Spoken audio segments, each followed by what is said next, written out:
Hello and welcome. This is yet another presentation of mine.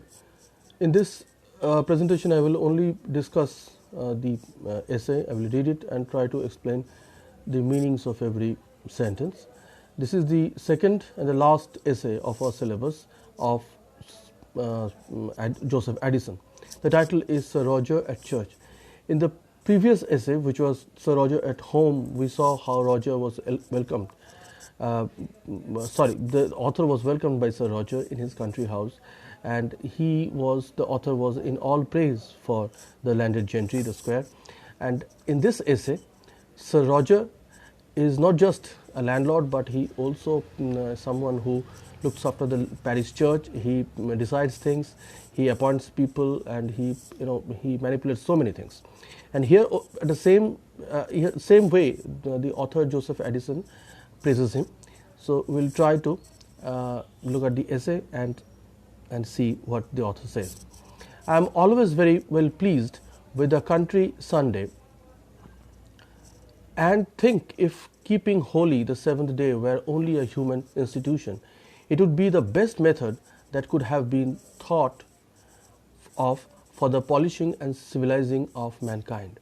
So the seventh day of the week, that is the Sunday, it is absolutely perfect as far as people are concerned. This is the one day when you can cleanse not only your body or home, but also your mind, and if possible your soul. And that is exactly what this special day, seventh day, is meant for. It is certain the country people would soon degenerate into a kind of savages and barbarians, where there are not such frequent returns of a stated time, in which the whole village meet together with their best faces and in their cleanliest habits to converse with one another upon indifferent subjects, hear their duties explained to them, and join together in adoration of the Supreme Being. So the church is a congregation, is an assembly. It is not a mere religious assembly. Here people don't just come for prayers or listening to sermons.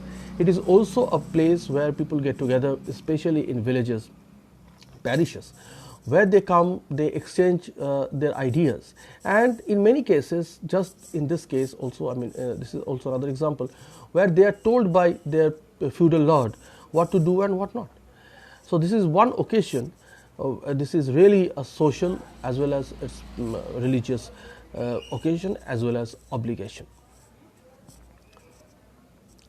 Sunday clears away the rust of the whole week, not only as it refreshes in their minds the notions of the religion, but as it puts both the sexes upon appearing in their most agreeable forms, and exerting all such qualities as are apt to give them a figure in the eye of the village.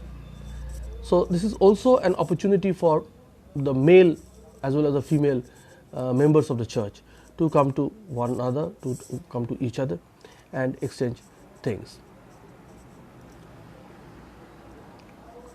A country fellow distinguishes himself as much in the churchyard as a citizen does upon the change, the whole parish politics being generally discussed in that place, either after sermon or before the bell rings. So a country churchyard has got the same importance as a change in the city. Change here means the stock exchange. Stock exchanges in big cities, even in early 18th century, were places where people bought and sold stocks of various kinds. But it was also a place where people socialized. Similarly, in a village where there is no such big market or big opportunity like stock exchange, the parish church is a wonderful opportunity which extends itself to the local members of the church, and there they make the most use of this place, and Sir Roger, the author, thinks that it's a wonderful opportunity. My friend Sir Roger, being a good churchman, has beautified the inside of his church with several texts of his own choosing. Now, Sir Roger is not only a feudal lord. He have already seen in our previous essay that Sir Roger does so many things just to better the lives of his tenants. And here in this local church, he is not indifferent. He is not sitting idly, but he beautifies things, he makes sure that the church is a success. Inside the church, with several texts of his own choosing, he has also got some texts, of course religious texts of his own like. He has likewise given a handsome pulpit cloth and railed in the communion table at his own expense. So he has also expended some money to refurbish the church. The pulpit cloth, pulpit is a place where from the priest he preaches, he reads his sermons, and communion table, etc. So by these lines we understand that Sir Roger is a very active man, and he takes special care to make sure that the church is a place that I mean, a church serves the purpose which it should. He has often told me that at his coming to his estate, he found his parishioners very irregular, and that in order to make them kneel and join in responses, he gave every one of them a hassock and a common prayer book, and at the same time employed an itinerant singing master who goes about the country for that purpose, who to instruct them rightly in the tunes of the psalms, upon which they now very much value themselves, and indeed outdo most of the country churches that I have ever heard. Sir Roger, again, the author seems to be in all praise for Sir Roger. What has he done in the parish? He has got a common, he has made sure that the people turn up in great numbers, and therefore he has got a hassock. Hassock is a kind of stool just to make people comfortable in the church, and a common prayer book, and at the same time employed an itinerant singing master. He has also employed a singing master, and he is the one who goes around in the village to teach the right tune in which the psalms, the biblical psalms, should be sung. And in this way, the people of the parish have not only become more regular at the church, but they have also outmatched other parishioners in this matter, that is singing. As Sir Roger is a landlord to the whole congregation, he keeps them in a very good order, and will suffer nobody to sleep in it besides himself. So he makes sure that nobody idles around, and everybody pays sufficient attention. For if by chance he has been surprised into a short nap at sermon, upon recovering out of it he stands up and looks about him, and if he sees about anybody else nodding, either wakes them himself or sends his servant to them. So he doesn't like people nodding and drowsing or sleeping in the church. He himself takes the initiative to wake them up, or he makes sure that in one servant of his, great number of servants, goes straight away to that person and wakes him or her. Several other of the old knight's particularities break out upon these occasions, and he has got many things to do on such occasions. Sometimes he will be lengthening out a verse in the singing psalms half a minute after the rest of the congregation have done with it. Sometimes he extends the psalms. Sometimes, when he is pleased with the matter of his devotion, he pronounces Amen 3 or 4 times to the same prayer, while he should pronounce Amen once, where he does it more than once. And sometimes stands up when everybody else is upon their knees to count the congregation or to see if any of tenants are missing. So even in the middle of the prayer or the preaching, the sermons, he stands up and makes sure that every parishioner, every parish member is present. If not, then he starts making inquiries. I was yesterday very much surprised to hear my old friend in the midst of the service, church service, calling out to one John Matthews to mind what he was about and not disturb the congregation. So he almost lambasted, though lambast is not the word that has been used, but he has scolded one Mr. Matthews who was bothering others in the middle of the service. This John Matthews, it seems, is remarkable for being an idle fellow, and at that time was kicking his heels for his diversion, And John Matthews was not paying sufficient attention, and that is why he has been picked out among the congregation, and he has been said quite particularly that he should not he should disdain from such doings.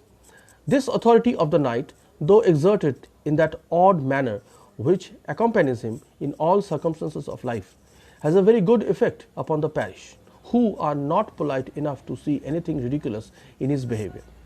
Besides that, the general good sense and worthiness of his character make his friends observe these little singularities as foils that rather set off than blemish his good qualities.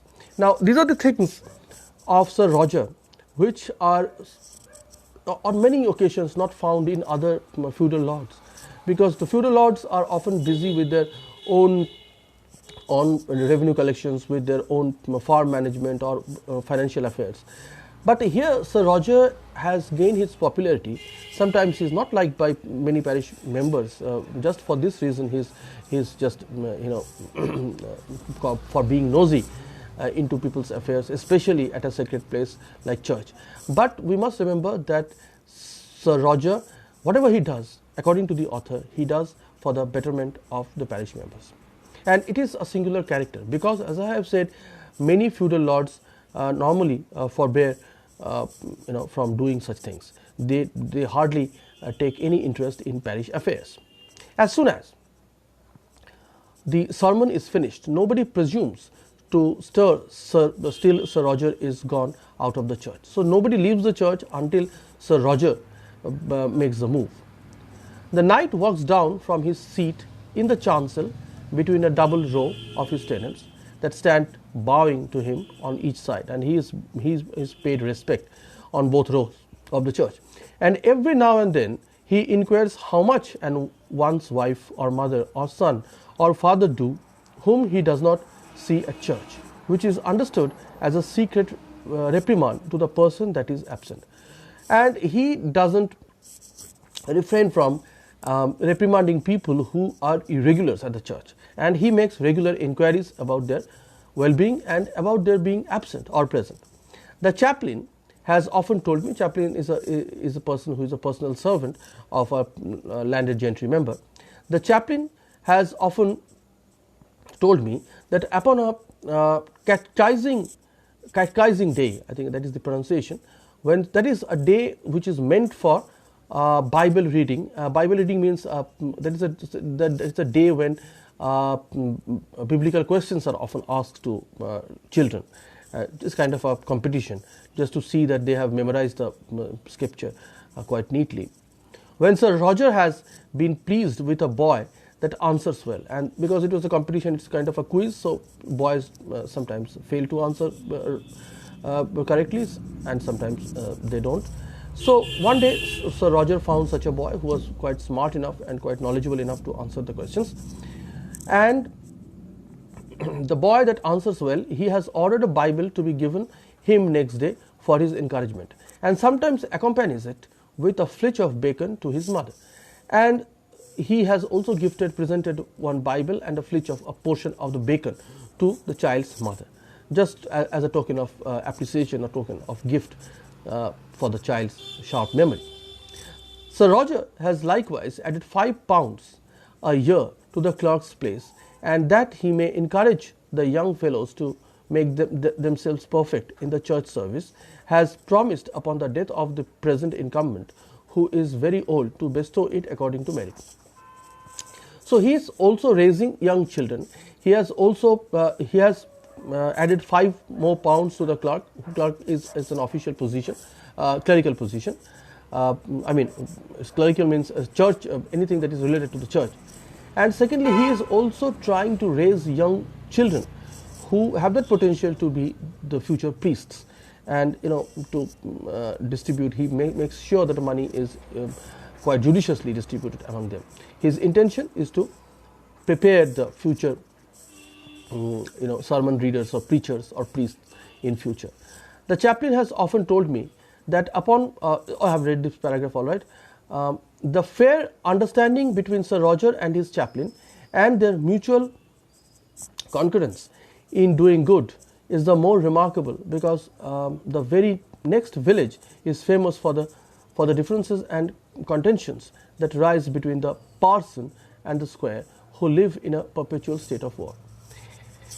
Yes, in many villages it is true that the parson, P-A-R-S-O-N, that is a church member, and the feudal lord of that area are not on good terms on many occasions. It is very natural. But in this case, in the case of Sir Roger, it is just the opposite. He maintains a very good relationship with his tenants and with the person. The person is always at the square, and the square, to be revenged on the person, never comes to church. And it happens that they have a very sour relationship between themselves. The square has made all his tenants atheists and tithe stealers. Here the author Addison is talking about that neighboring person who has done a very reprehensible job. He has been very irreligious in doing, in converting people atheists, non-believers. While the person instructs them every Sunday in the dignity. I think I have read the previous line. Have I? The squire has made all his tenants atheists and tithe stealers. Tithe is a religious tax which is obligatory on every parish member, and he is also a stealer. He has thieved money. While the person instructs them every Sunday in the dignity of his order, and insinuates to them almost in every sermon that he is a better man than his patron. Joseph Addison is referring to that neighboring person, and he always keeps hammering into the village members that he is better because he is a religious man than his patron. Who is the patron? The feudal lord. In short, matters have come to such an extremity that the squire has not said his prayers either in public or private this half year, and that the person threatens him if he does not mend his manners.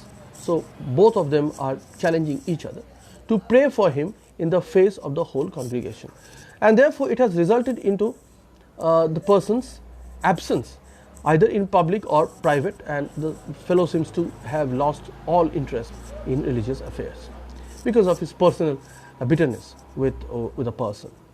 Feuds of this nature, though too frequent in the country, are very fatal to the ordinary people. Yes, absolutely right, because in early 18th century it is kind of pre-industrial village society in England. People were still parishioners were very still they clung to their holy book, and they were innocent people. So whenever they saw such feuds or disagreements raging between the patron, that is the feudal master, and the person or some priest who is a religious master, then it had all the chances to cast a negative impact upon them. But in this case of Sir Roger, no such thing has happened. So that is a credit that goes directly to Sir Roger. Now, it is fatal to the ordinary people who are so used to be dazzled with riches that they pay as much deference to the understanding of a man of an estate as of a man of learning. So young innocent people who are often dazzled by, they are often led by the riches, the money and the wealth of the patron, and sometimes they oscillate, they dwindle between these two persons, the religious person and the material person, and are very hardly brought to regard any truth, how important soever it may be, that is preached to them, when they know there are several men of 500 a year who do not believe it. Yes, so that is the consequence. That is, if I can read the line once again, and are very hardly brought to regard any truth, because they cannot believe in any truth, how important soever it may be, that is preached to them. So no matter how important a matter is which is preached to them, they can hardly believe, because they do not know whom to believe. When they know there are several men of the 500 a year who do not believe it, and there are people who do not believe in either in sermons or in in the patron's words. So this is by and large the situation of the parish church, to whom the author Joseph Addison has paid a visit, and he has found that Sir Roger, who is a gentry, he is a squire, who has a tremendous influence over the church and the people of the church. He appoints those people, but Sir Roger's intention is to cleanse the hearts of people and to educate them in biblical learning. And he has done everything that was possible to him in all sincerity. And even in this essay, we have found that Joseph Addison has been, weaving his panegyric. Panegyric means, something, a high, words of praise which are said in favor of somebody. So he loves, Joseph Addison loves Sir Roger, and he claims that Sir Roger also loves him. And therefore, he doesn't see any fault of Sir Roger. At least in these two essays, which are part of our curriculum, we haven't seen any blemish, any shortcoming of this particular character, the fictitious character Sir Roger. Could be a personal bias of the author, or it could be absolutely genuine. But no character portrayal is absolute. No character portrayal should be taken on its face value. Even so, if we are to ask to draw the character of Sir Roger, at least from these two essays, we can see that Sir Roger has got no flaws of his own in his character as far as the statements of Joseph Addison. And he is a perfect gentleman. He knows how to welcome his guests. He knows how to conduct his business. He knows how to take care of his tenants. He knows how to manage his church or his clerical affairs. He knows how to encourage young people. He knows how to establish good contacts among his villagers. And he is quite able man. And he is a very kind-hearted and warm man. And as far as Joseph Addison's style is concerned, we have seen in both the essays that Joseph Addison uses his sentences quite perfectly. He has his own style, very lucid style that he has no problem whatsoever to understand. Unlike somebody like Francis Bacon, Joseph Addison is not completely detached from his subjects, nor is he totally immersed in those affairs as somebody like Charles Lamb is. So he stands between these two extremes, Francis Bacon and Charles Lamb. So he narrates things, and this narrative technique is very powerful as far as Joseph Addison is concerned. Now we need to remember that Spectator published these essays every day, and when some journal or magazine publishes such essays every day, then this journal also makes sure that they have a very good readership, and therefore these essays have got to be very popular. So this is another reason how Joseph Addison has made himself commercially very successful. He has used his irony, his satire, in a very subtle way. He is not very personal. He is not harsh upon anybody, not only in these two essays, but even in other essays. In the entire Spectator, he has always refrained from being too politically inclined or tilted, though he was writing his essays where the fight and the feud of the Tories and the Whigs was just raging and almost at its peak.